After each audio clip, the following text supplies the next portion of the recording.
Sino dito ang nag-enjoy noong last conference natin? Not yesterday, pero last Saturday, sa conference natin sa Cuneta Asodom na Awakening. Okay? Sino dito marami kang natutunan at challenges na tinanggap? Taas ang kamay.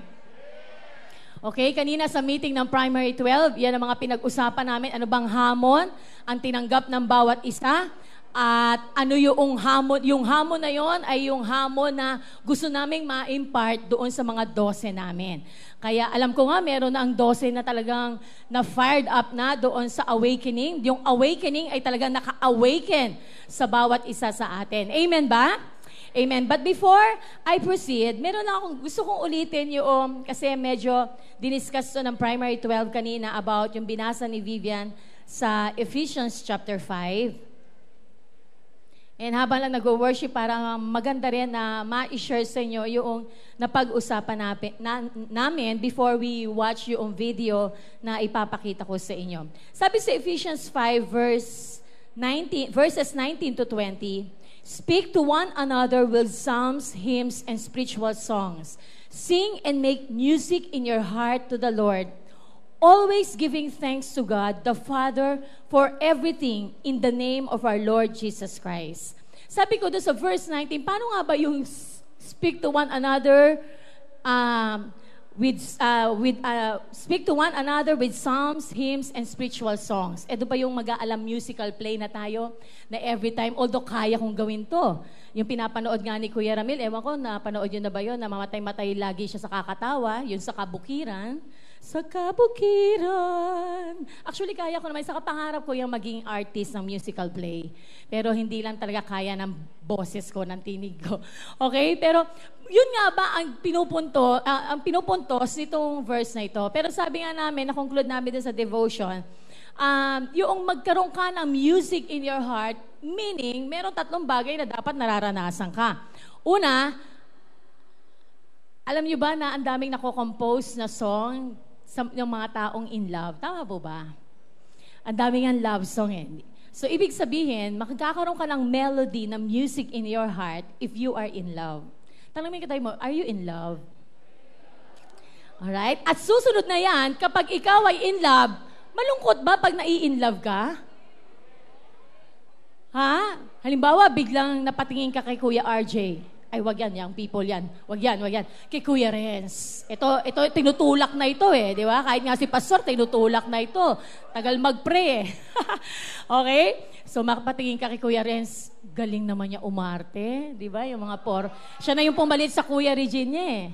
Okay? So, ang galing umarte. Ang cute lalo na kapag talagang umaarte. Okay? Pag nakikita mo dito sa harapan, tapos na-in love ka sa kanya pagtingin mo isang araw. Dapat isang babae lang yan, hindi yan marami. Pagtingin mo kay Kuya Renz, nakakalungkot naman, ang pogi niyan, ba't ba ako na-in love sa kanya? Hindi naman ganon, di ba? Pero ang tao na i-in love ay masaya. So, ibig sabihin, if you are in love, you are happy. Kaya may katabi mo kung nakangiti. Alright? Di ba? And if you are happy, sabi nga natin, if you are happy, if you are in love,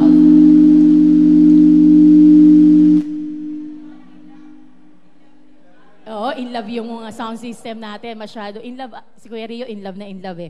Okay, di ba? Kapag ikaw ay in love, you are happy, you are in love with God, ang gusto mong gawin, you feel like worshiping the Lord. So, yun yung 3 bagay na yon. And mamaya gagawin natin yan sa bawat isa. Pero sabi ang ganon, if you are in love, alam niyo ba yung mga taong victorious? Kaya sila naging matagumpay sa larangan or dun sa field na kanilang kinalalagyan. Kasi unang-una, they are in love doon sa bagay na kanilang ginagawa. Alright? Tingnan natin, let's watch this video na ipapakita sa atin ng PMIT.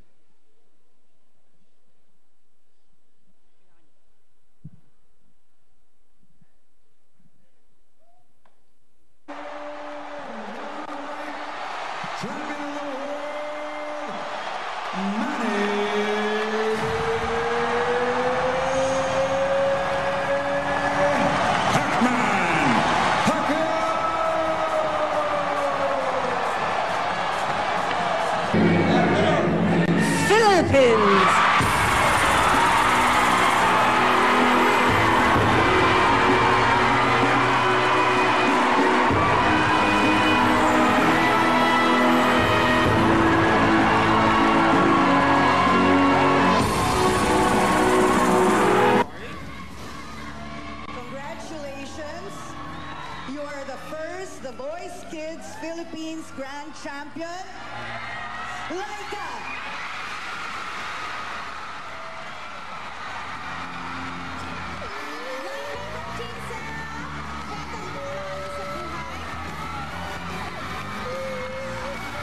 Congratulations, Laika!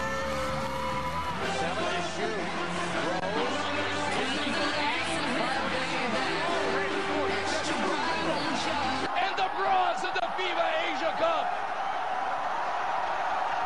Yes! Wow.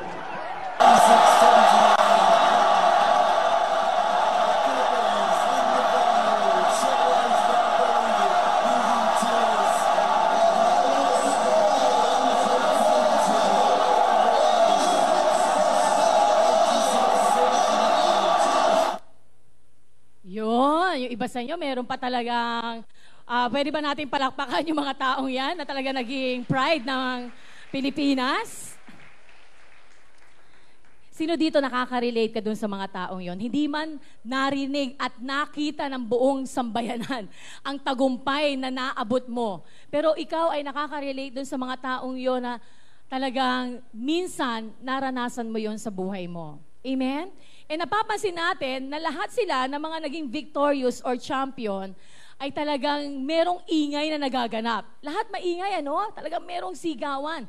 At yung sigawan na yon ay talagang parang music sa kanilang pandinig. And tayo, sabi ko nga ngayon, pag-uusapan natin is about vision for multitudes pa rin. Ang pinaka-title natin ngayon is, I am a visionary, I am victorious. Sabihin nyo nga, I am a visionary, I am victorious. Amen. So, meron lang ako kung konting background na gusto kong basahin sa atin. Sabi sa 1 Corinthians chapter 9, verse 24, you know that only one person gets a crown for being in a race. Even if many people run, you must run. So you will win the crown. In other version, sabi, don't you realize that in a race, everyone runs, but only one person gets the prize. So run to win. Sa isang takbuhan daw, yung pabilisang tumakbo, lahat, of course, ay tatakbo. Hindi ka naman pwedeng pumunta doon na hindi ka tatakbo, di ba? Kailangan prepared ka tumakbo. At kapag merong paligsahan ng pagtakbo, ang goal mo ay manalo ka. So you must run to win. And naalala ko lang, ito ay nagdala lang sa akin noong ginagawa ko tong mensahe. Biglang naalala ko lang tong building natin. Way back 2000 po ba yun? Nung tayo ay namasyal dito, year 2000. Tama po, ano? So, 14 years ago. Nung pumunta tayo sa lugar na ito po ay talagang inabando ng building. And then, puro puno, puro tuyong dahon. Ang dumi-dumi. Maraming sulat sa pader. Tapos dinala kami dito ni Pastor, yung mga leaders. Sabi niya, ano sa tingin nyo? Lilipat ba tayo dito? Tapos, yung mga leader, biglang nakita nila na nag-go-worship talaga tayo dito. Na aalis na tayo doon sa silong at pupunta tayo dito, kahit in spite na madumi, in spite na maraming ihi dyan sa floor, na ngayon wala na kayong bakas na nakita, naka-carpet na nga to, di ba? Tiles na. In spite na napakaraming puno at napakaraming tuyong dahon at maraming bakal na nakalaylay at puro kalawang. At yung mga bakal na nandyan nakikita nyo sa taas, dyan sa balkonahin natin, yung bakal na nakalagay dito dahil yan ay gate, papasok doon sa bahay na ito. E nung nakita namin to, ako lang sa totoo lang, to be honest, medyo hindi ko pa na-exercise yung vision na yun. Nung nakita ko to, sabi ko, naku po, magiging church kaya to? Pero yung mga, sabi, old men will dream dreams. Kasi usually, yung mga nagsalita nun, ay yung may mga edad na, sabi nila, opo, pastor, sige, lipat tayo dito. Kami mga, ako lang naman ata kabataan noon, saka si Jovi, talagang tahimik lang kami. Kasi nakikita namin parang, okay, sige, pastor, lipat tayo dito kasi kami yung maglilinis, hindi. Dahil kami yung kabataan, eh. Pero natuwa ako nung sinabi ng mga leaders na, sige, pastor, lilipat tayo dito. Pwede tayo. Pero nung simula nung sinabi yon, talagang ako, napaisip na rin ako. And yung inisip natin yan, of course, na-envision natin na lilipat tayo dito. Wow! Kaya tong i-house ng hindi lang 100, 200. Pero mas marami tayong pwedeng i-house ng mga tao dito. And ngayon, hindi ka natin akalain na magkakasya pala ang almost 600. Napatunayan natin, noong IRA, kasya pala ang 600 dito. So, hindi natin inakala. Ang naisip lang namin noon, baka kasya dito, mga 300. Pero nag-times 2 pa. So, yung vision na nakita ng marami sa mga leaders, ay yung accomplishment nun, yung result nun, lumagpas pa doon sa vision na nakita namin. In short, yung nakita pala namin ay limitado pa rin doon sa pwedeng gawin ng Panginoon sa lugar na ito. Pero nanatili ba na nag-agree lang kami na sige, lipat tayo dito. Pero alam nyo ba, kapag inisip natin yung history, nasasabi lang to sa membership class eh. Pag naisip namin yung history dito, ako nga doon, kanina kong umaga ko lang naisip, na marami pala tayong ginawa para ma-accomplish yung bagay na pinapagawa sa atin ng Lord para lumipat dito sa 215. Okay? Sino dito yung natutuwa ka? Pastor, natutuwa ako, Lord, naging bahagi ako ng vision na yon para makalipat dito sa 215. Pwede bang itaas mo yung kamay mo? To God be the glory. Diba? Amen? And naalala nyo ba na nagbebenta tayo ng per square meter na worth 10,000 pesos? Hanggang bumaba yung 10,000 pesos, naging 7,500 na lang. Di ba? Parang meron pang discount kasi nga may mga nabili na eh. Kaya dinivide uli natin, ginawa natin 7,500. At yung mga estudyante ay nagbigay ng kanilang mga team pa 5 pesos a day. So lahat ng church, literal, lahat ng 6.5 million na yon ay almost nanggaling dito sa church natin, sa All for Christ. Pwede ba natin bigyan ng palakpak ang Panginoon? Parang ang hina ah. Amen. And tayo ay talagang namangha sa ginawa ng Panginoon at nangyari yon for almost how many? I think 2 years or 3 years lang. In short, meron tayong ginampanan. At alam nyo ba yung panahon na yon, ito rin yung panahon na ikakasal po kami ni Kuya Ramil. Alam nyo ba noong pinapangarap natin itong bilhin habang tayo ay umuupa dito, ang nasabi ko lang sa sarili ko, Lord, bakit po kasabay ng kasal namin? Yung kasal po namin, Lord, ay by faith din po. Alam nyo, praise the Lord. Alam nyo, ito isang nangyari. Sabi ko, Lord, paano ako makakabili ng 10,000 square meter? Sabi ko gano'n, nagpiprepare kami para sa kasal namin ni Pastor Ramil. Alam nyo, naging way ng Lord, sabi ng leader sa amin, okay, Lynn, kasi yung mga kinakasal na mga single na naging behave, gano'n, bibigyan kayo ng 10,000 pesos ng church. Sabi nyo nga, wow! Ngayon ko lang na-realize, pinaalala ng Lord sa akin, hindi ko pala inabot yung 10,000 na yun, naging break-even. Huwag yun ang bigay sa akin, yun yung pambili ko ng lote. Okay, tin-transfer lang. Alam mo yun, may mga challenges. Kapag may binigay ang Lord na vision, hindi lang siya basta vision, pero minsan, sa personal life mo, may pagsubok pa yung vision na yon para sa church. Pero minsan, hindi mo maiwasan, kaduktong yung pagsubok na yon sa personal na buhay mo. Dahil ang church talaga ay mahirap ihiwalay sa totoo mong buhay. Sabi mo sa katabi mo, alam mo yung church life, hindi mo maihiwalay sa personal mong buhay. Totoo yan. Diba? And I'm sure yung iba sa inyo nag-a-agree talaga. Kaya mga young people, humanda kayo. Ito na ang turn nyo. Nag-interior design tayo. Ito na-envision to ng interior designer. At nung ganyang na-envision to, pumunta siya dito para makita niya anong improvement gagawin. At gumawa ng blueprint. Ang gumawa ng blueprint, wala kasi sa ating architect po or interior design, wala Mahirap gumawa nun. Tama mo ba? Yung blueprint?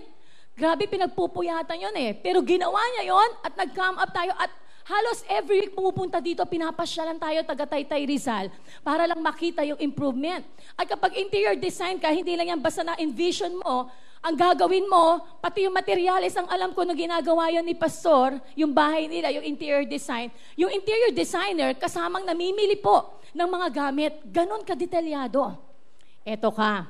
Ngayon, na-envision natin na ako ay naka-blazer at hindi ako nagpupunas ng pawis ngayon.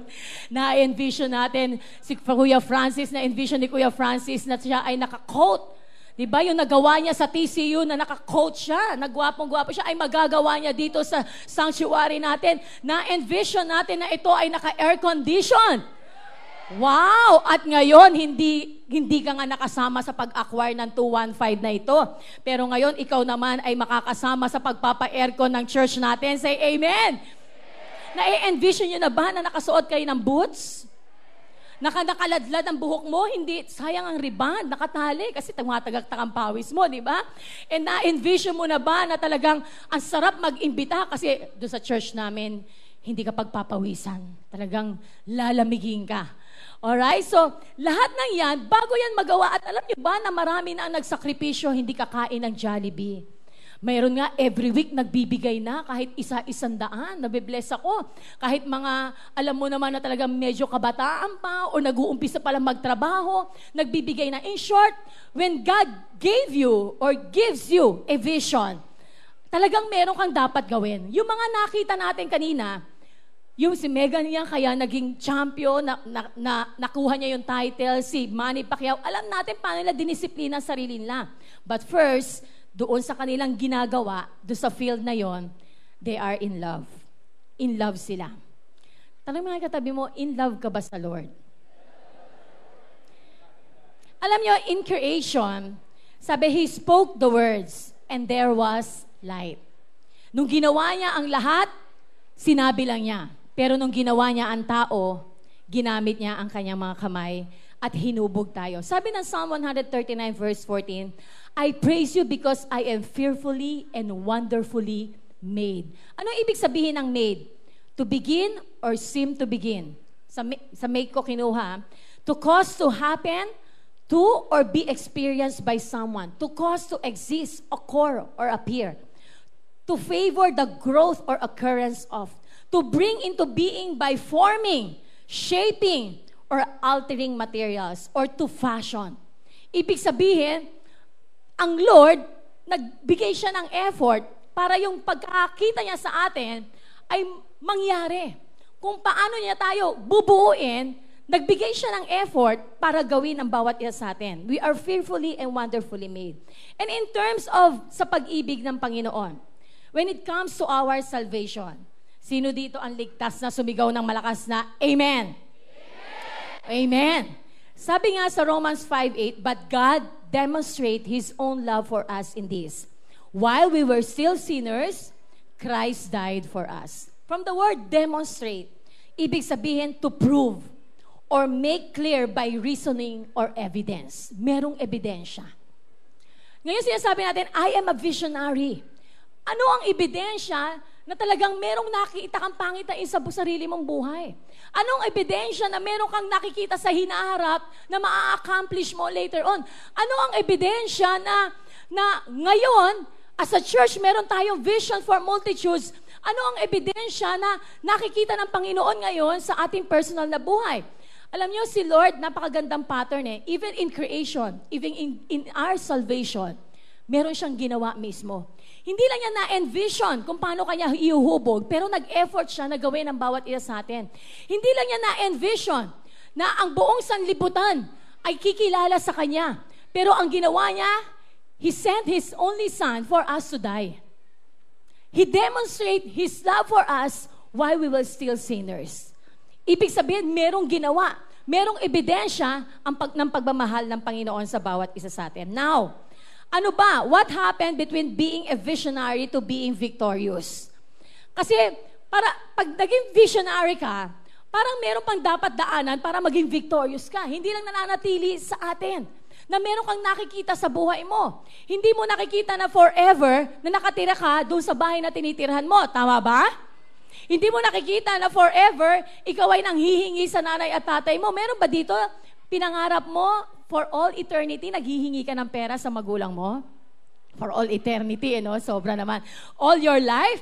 Pero ako, isa yun sa mga pinapangarap ko. Wow! Alam niyo ba yung nag-aaral ako, isa sa mga pinapangarap ko noon, pag ako nakatapos, bibili. Kasi naalala ko noon, puro second hand ang gamit namin eh. Second hand na inodoro. Sino nakaka-relate dyan?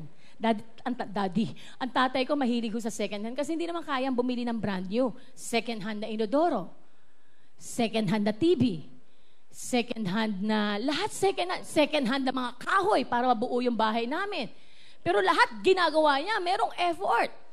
And ngayon, kaya nung nakapagtapos ako ng pag-aaral, I envision myself na bumibili ako ng brand new na sala, brand new na TV, brand new na washing machine, brand new na TV. Meron ba kayo dito, mga young people, pinapangarap nyo yan sa buhay nyo?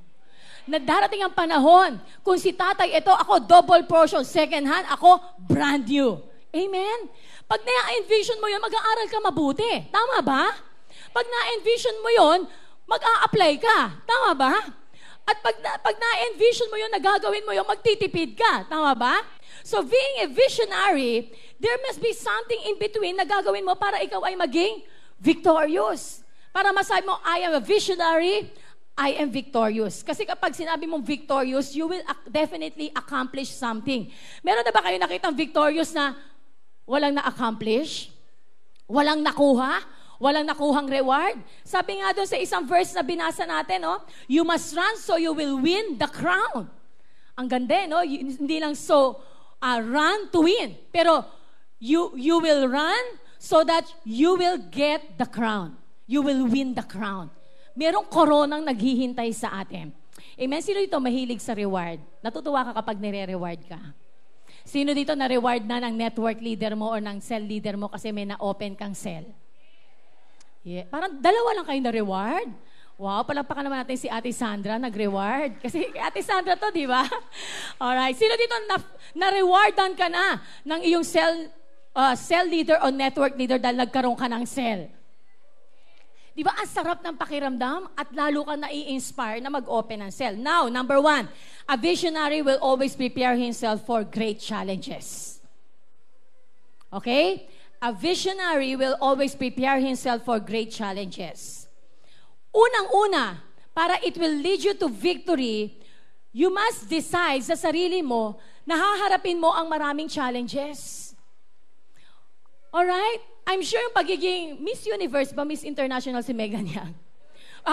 Wala sa dalawa. Miss World. Diba, I'm sure, nung inisip niya na siya ay lalaban na Miss World, may mga challenges yon. Mahirap makisama sa different nation, nationality. At hindi niya inisip na nararampa lang siya doon. Pero meron siyang gagawing pakikisama. Tama ba? Hindi ko alam kung ilang weeks o nag-run yung pagte-train sa kanila, pag mabuo yung production. Pero isa sa mga, lalo na ang Miss World, kasi kailangan meron silang mga activities na dapat gawin. At kailangan ay inisip niya na gagawin niya yon. Of course, Manny Pacquiao. Alam niya yung challenge na kanyang haharapin, kaya grabe yung discipline na kanyang ginawa. And marami sa atin, or baka meron sa atin, hindi natin naihanda ang ating mga sarili sa mga challenges. Kaya okay ka lang na gawin yung mga pinapagawa ng Lord kapag very smooth yung dumarating na pagkakataon o mga nangyayari sa buhay mo. Iba kasi kapag handa ka at pinaghahandaan mo yung haharapin mong battle. Amen ba yon? Dapat handa ang bawat isa sa atin. Sabi nga, much is given, much is required. If you envision yourself as a leader of leaders, dapat meron ka nang ginagawa ngayon. Ano ba ang ginagawa mo na ngayon for you to become a leader of leaders? Meron ka na bang ginagawa? Meron ka na bang paghahandang ginagawa kapag nakikita mo yon? Alright? Hindi yung kapag merong exam, merong thesis, the famous thesis talaga, no? Pag meron kang trabaho, nung wala kang trabaho, talagang asipag mo. Pero nagkatrabaho ka na, nagkaroon ng challenges, nagkaroon ng maraming appointment, nagkaroon ng maraming dapat gawin sa mga ibang bagay, nagkaroon ng mga challenges sa buhay mo, parang nakalimutan mo na at nabitawan mo na yung vision.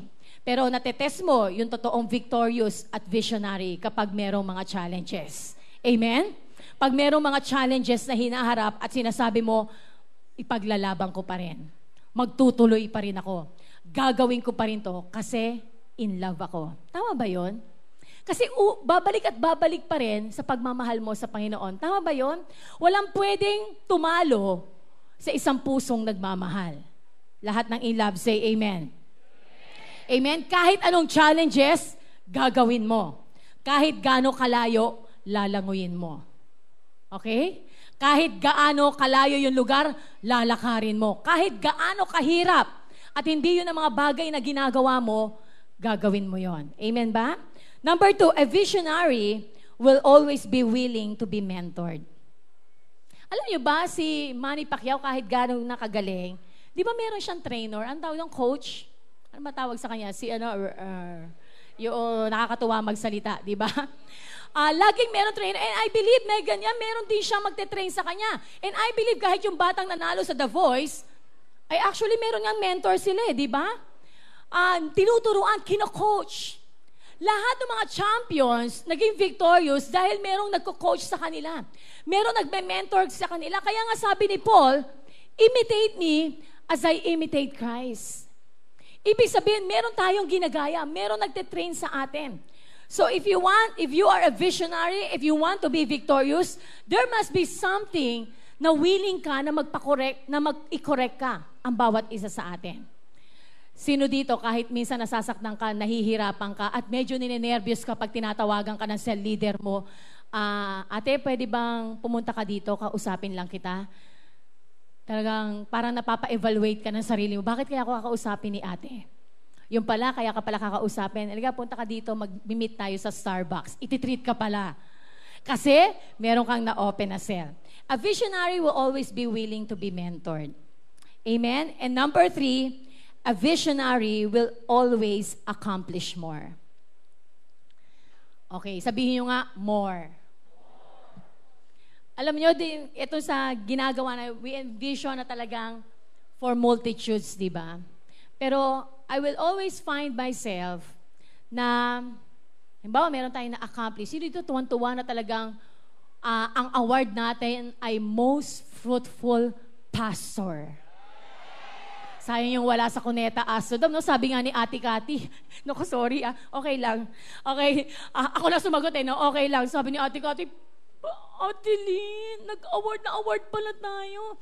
Meron siyang ate ng importante, kasalan. Di ba? Importante, baka nandun ang God's will, Hindi, joke lang.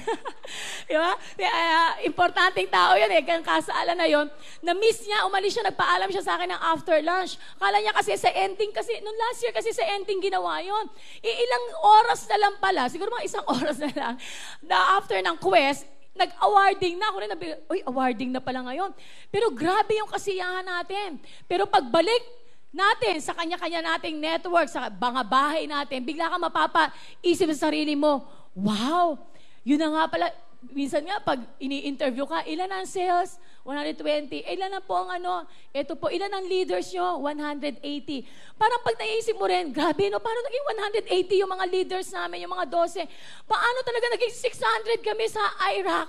Parang hindi mo rin ma-imagine. Pero, yung sinabi nga ni Bishop Oriel sa last session, tapos na yon. Now, ano yung new things? Yung bagong hamon na pinapagawa sa atin ng Lord.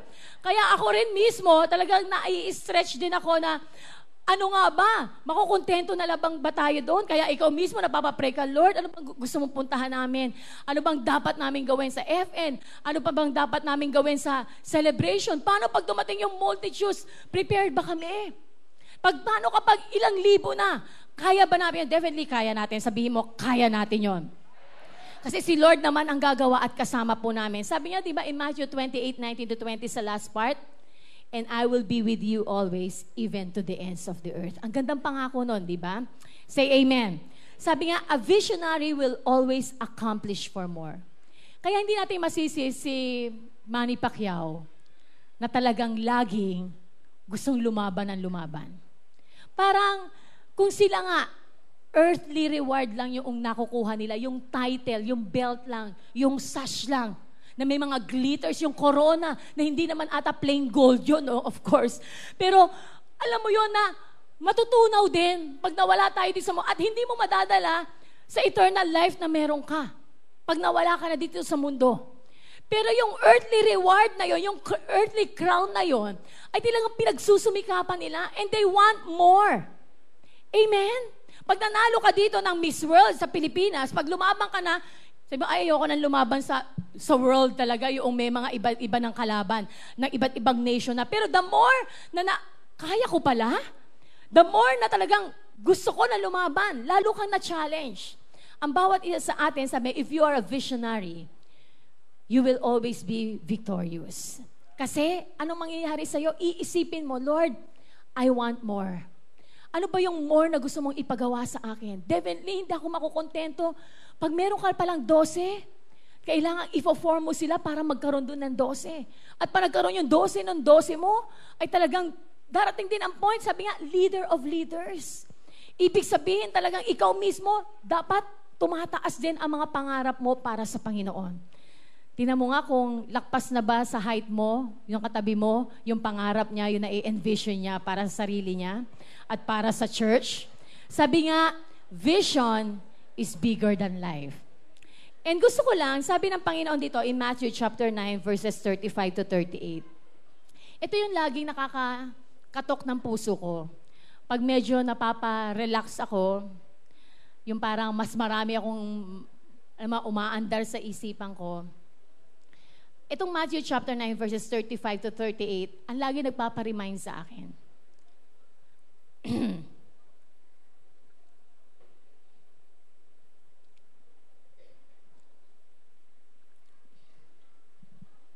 Di ko pa binabasa, na-remind na ako. Uli. Matthew 9:35 to 38. And Jesus went throughout all the cities and villages, teaching in their synagogues and proclaiming the gospel. Hindi ko makita po. Proclaiming the gospel of the kingdom and healing every disease and every affliction. When he saw the crowds, he had compassion for them because they were harassed and helpless, like sheep without a shepherd.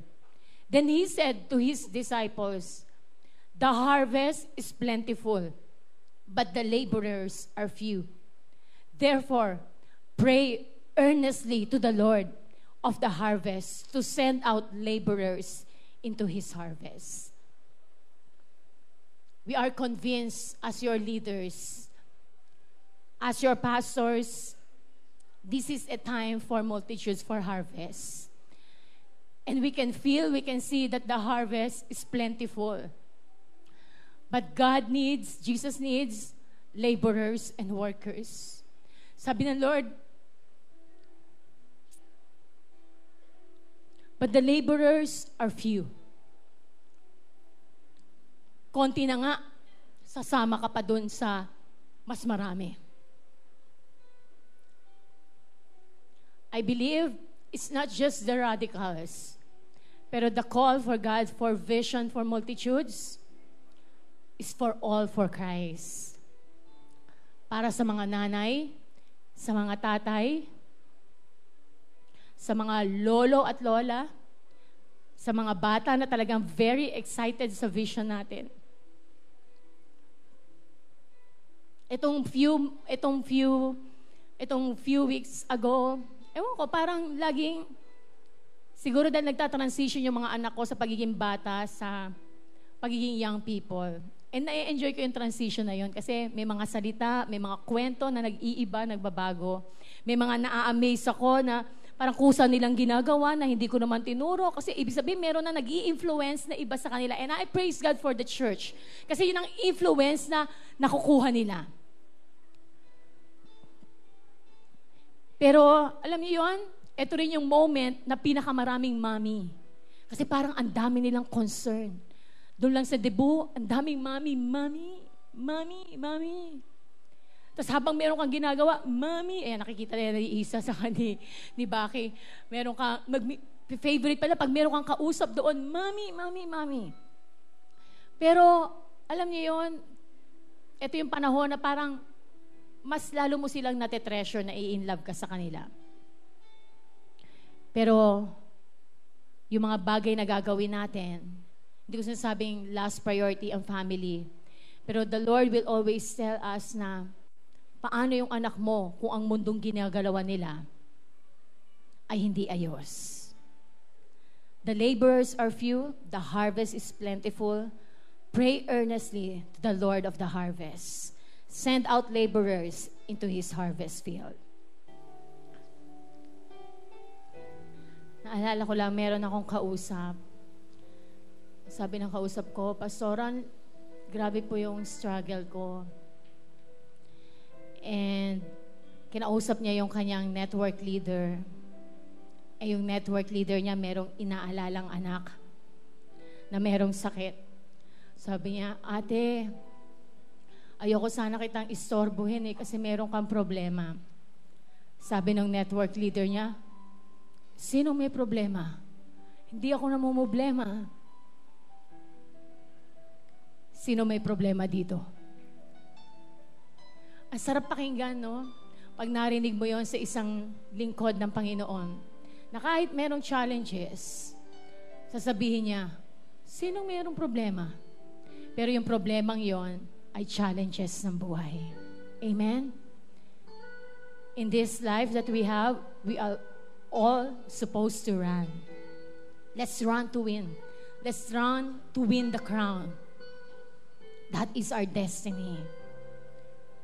Because we are visionaries and we are victorious. Pinramis na yan ng Panginoon sa atin. So have that faith in God that God will lift yung burden natin, siya mismo ang aako nun. Amen? And just be focused and do yung mga bagay na pinapagawa ng Panginoon sa atin. Amen. There's no turning back. All we need to do is run. Run to win. You are victorious. Amen. Lord, you are so good. You are so faithful, O God. And I pray, Panginoon, na patuloy, Lord, yung mga tuhod na nanlalambot, yung mga isip na naguguluhan, I declare, O Lord, that you will be the one who will strengthen your children, O God, and help them, Lord, to get up, O Lord, and let their hope, Lord, ay talagang patuloy, Lord, na ituon po sa inyo, Panginoon. And all of us, you will find us, O Lord, running, and fighting, Lord, for our calling, O God. Lord, lahat ng mga distraction na nilalagay ng kaaway, concerns of this world, problems, O Lord, we will see them, Lord, as challenges, O Lord, ng buhay po namin. And Lord, we believe, Lord, kapag we are able, O Lord, to overcome those challenges, O Lord, all of us, O Lord, will be able to enjoy our life and say, Lord, thank you, Lord, for the victory, O God, na binigay niyo po sa bawat isa po sa amin. Lord, we will not see our present situation as problems, but this present situation, Lord, are challenges ng buhay po namin, O God. And we love challenges, O God, because that what makes us excited, O Lord, sa kingdom niyo po, Panginoon. At sa lahat ng kiniklaim ito at nahapon, na patuloy kang tatakbo sa Panginoon and you want to win that crown of righteousness and that crown na ibibigay ng Panginoon sa atin, let's just shout, Amen, and let's shout, Hallelujah! And let's give the Lord the best clap offering that He deserves. Hallelujah! Thank you, Jesus. Thank you, Lord, for the strength. Thank you, Lord, for the hope. Thank you, Lord, for the victory, Lord. Thank you, Lord, for the joy of running with you, O God, in Jesus' name, in this vision, O God. Thank you, Lord, in Jesus' name. Amen.